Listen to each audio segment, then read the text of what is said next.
Hello guys, Brad here again with another fragrance review. Today I want to talk about a fragrance from the house of John Varvatos. It's been a while since I've talked about this house, but this one's called John Varvatos XX.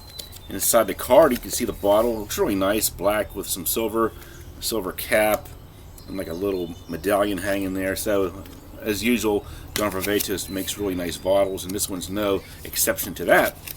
Came out in 2020, classified as an amber woody, top notes of red apple, black currant and cardamom, middle notes of white violet, orange blossom, and geranium, base of coffee, sandalwood, and cedar. So right off the bat, you do get that red apple and then the cardamom, which gives it nice, pleasant, sensual spiciness, which I enjoy. Cardamom's a really nice spice, I think, in fragrances, and they did a good job here with that. Now you do get a little bit of coffee in there as well.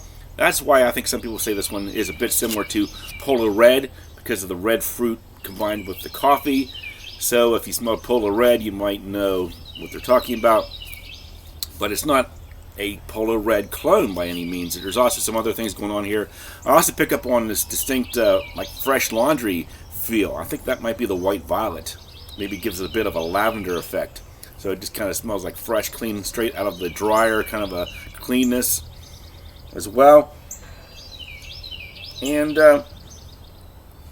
I think that's basically it for this one. It's a fresh, clean laundry with a touch of a Polo Red vibe there. So it might remind you of Polo Red, maybe like a Tommy Hilfiger. I think is known for like that fresh, clean laundry kind of an effect. Maybe even like Hugo by Hugo Boss. I get a little bit of that effect here. So pleasant, but not really a distinct, unique fragrance. It just doesn't have its own character. It just sort of borrows from other fragrances and makes a sort of a generalized smell, kind of like you walked into a Sephora or a Macy's and you get all these different fragrances wafting about. So that's pretty much it for this one. Not too much sense talking anymore about that. So smell, 7.5 out of 10. Really pleasant. I enjoyed it, and I think most people will as well. Projection longevity, I think it did better than most John Varvatos fragrances. We'll say 6 to 8 hours and give it 7.5 out of 10. Versatility, I'll say 8 out of 10 because you can see it's from the floral, from the white violet, and the red apple. It'll be fresh and nice for spring and summer, but also you get the coffee and the cedar to give it a little bit of depth and backbone as well for cooler months. Uniqueness 5 out of 10. Like I said, so many other fragrances come to mind when I smell this one.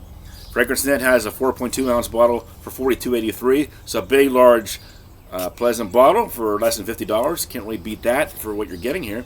Overall, 7 out of 10. Check it out. If you like John Varvatos, if you like fresh, clean designer type fragrances, this one might be a good one to check out. So thanks for watching, guys, and I'll talk to you guys later.